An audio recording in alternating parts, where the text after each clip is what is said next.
Hello and welcome to this very, very special interview.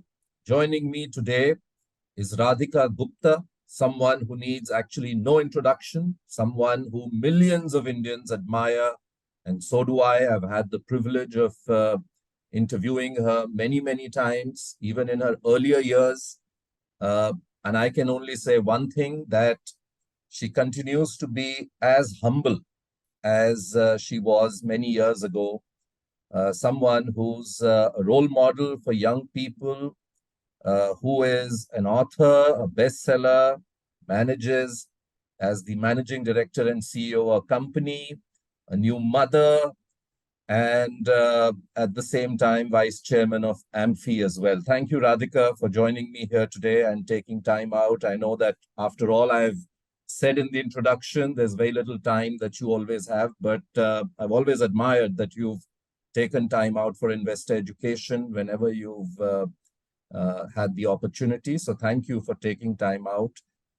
My first question, I'm going to today focus on, a category that is very close to your heart, and you've been one of the earlier votaries of it as well.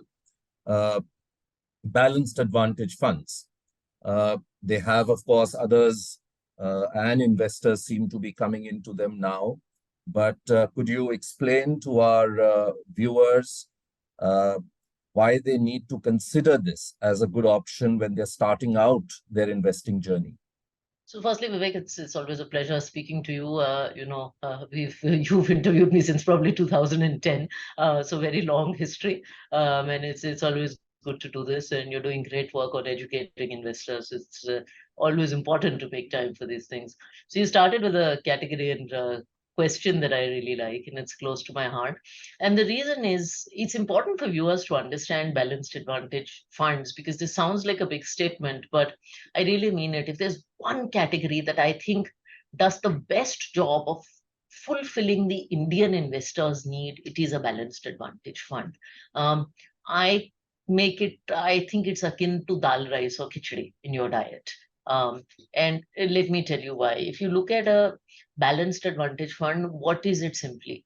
It's a fund that has a mix of equity and debt. Equity or debt ka mishran hai. And there is the option for the fund manager to decide how much equity and how much debt at different points in time. So it can be 30 equity when market conditions are not so good, or 80 equity when market conditions are so good.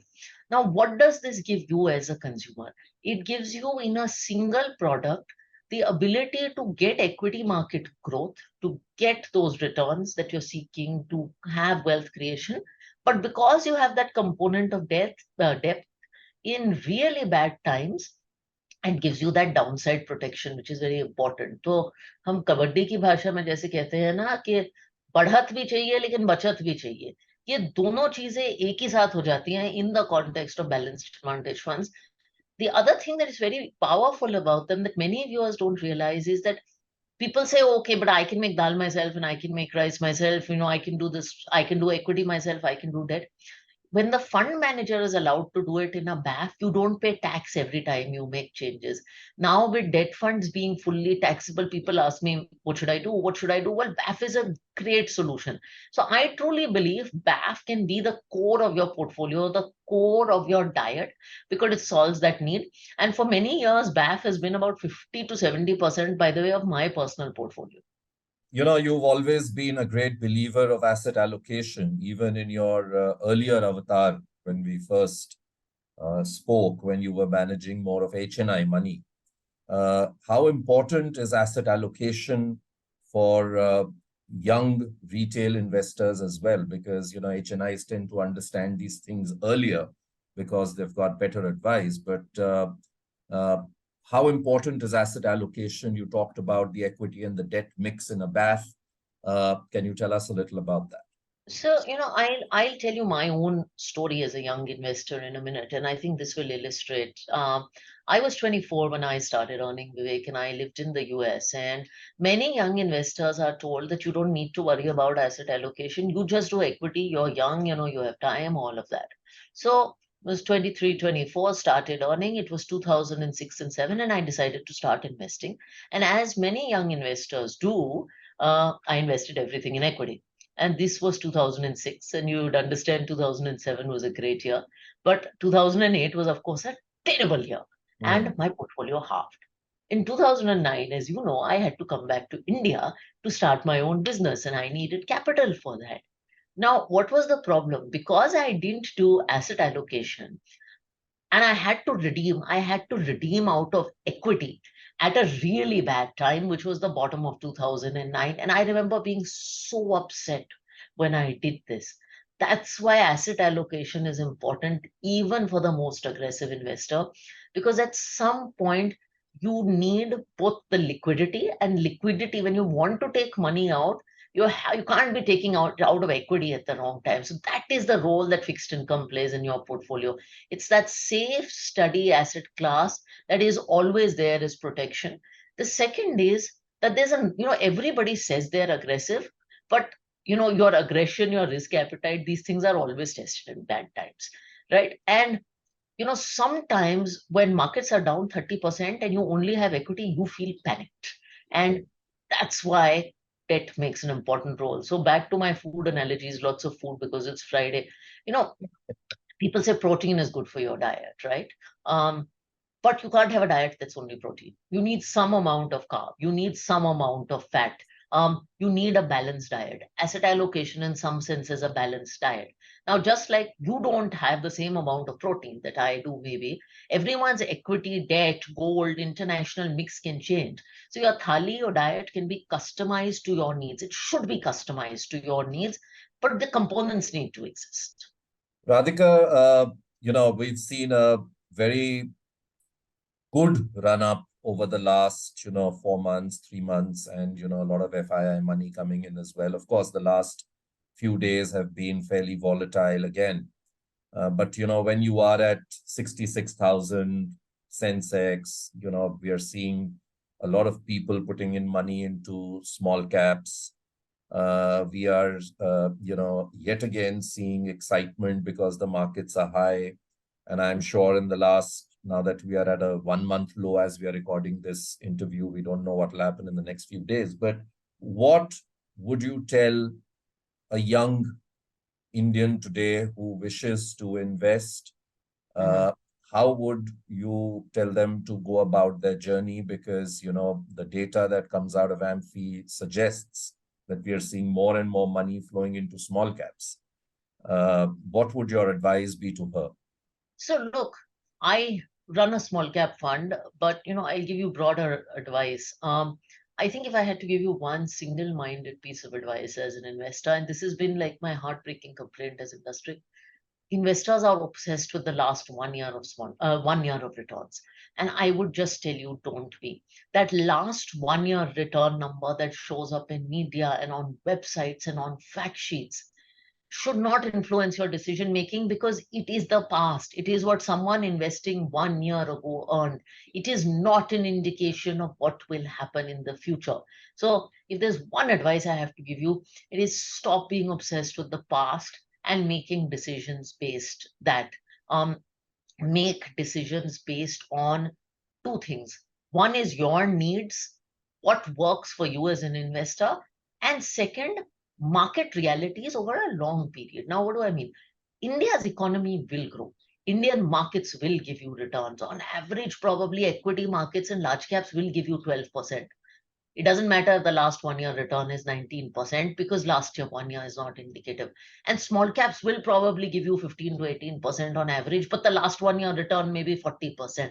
So don't anchor yourself to these last 1 year numbers, good or bad, by the way. If the last 1 year number is minus 50%, don't get spooked out either.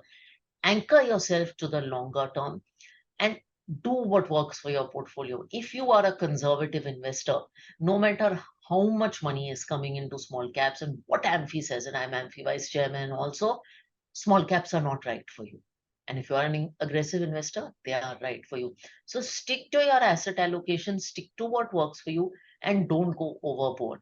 I should also make a point on collections. As Amphi, we release collections. It is our job, but it's your job to do what's right for you. So I give the analogy that if a horror movie has had great collections and the producers have released 100 crores, 200 crores at the box office, but Vivek, you don't like watching horror movies.